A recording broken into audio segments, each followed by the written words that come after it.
Hello and welcome back to TCTV On Location. We're here at St. Luke's Hospital and I'm joined by Dan Wakeman, who's the president and CEO of St. Luke's, and Mike Duramo, who is the chief administrative officer at the Toledo Clinic.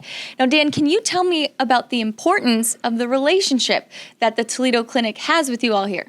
I think it's a symbiotic relationship that the Toledo Clinic is a practice of independent physicians that are employed under a single group of specialists in a specialty clinic. And our hospital, St. Luke's, is the only independent hospital in this community. So therefore, that relationship was almost symbiotic, that we would come together and do our planning and try to put programming together for the community to not only improve the quality of care, but also reduce cost.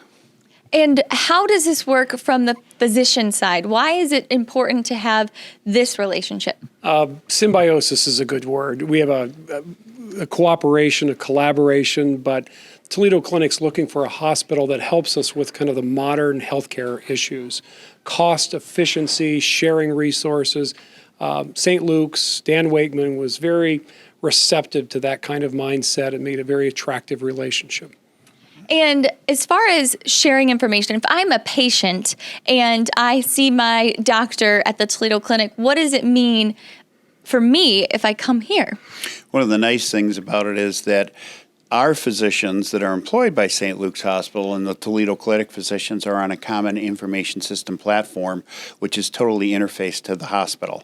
So if you're a Toledo Clinic patient and you come to this hospital, your physician can actually pull up your records, or a specialist here can pull up your records just by hitting an icon on a screen from that office and be able to look at all what your past history, your laboratory work, x-ray work, it's all been recently right there on the floor where they're taking care of you here at the hospital.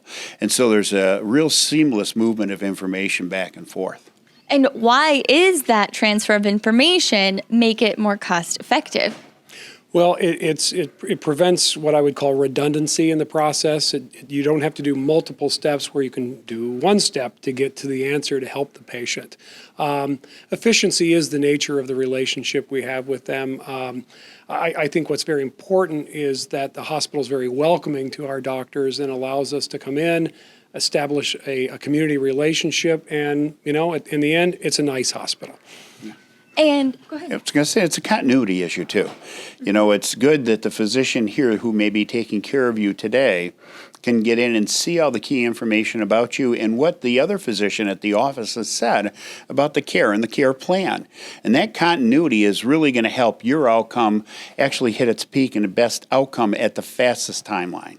And sometimes when someone is sick or a family member is sick, sometimes it's overwhelming, the amount of information and places and people. So will this kind of help maybe ease some uncertainty with patients too? Yes, it does. Yes, I think we're both agreeing on that one. That's for sure.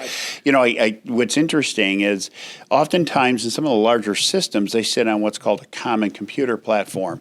Well, we've created that common computer platform with two independent organizations and get that same utility. Awesome. Well, thank you so much, gentlemen. This is all the time we have for right now, but we'll be back with much more.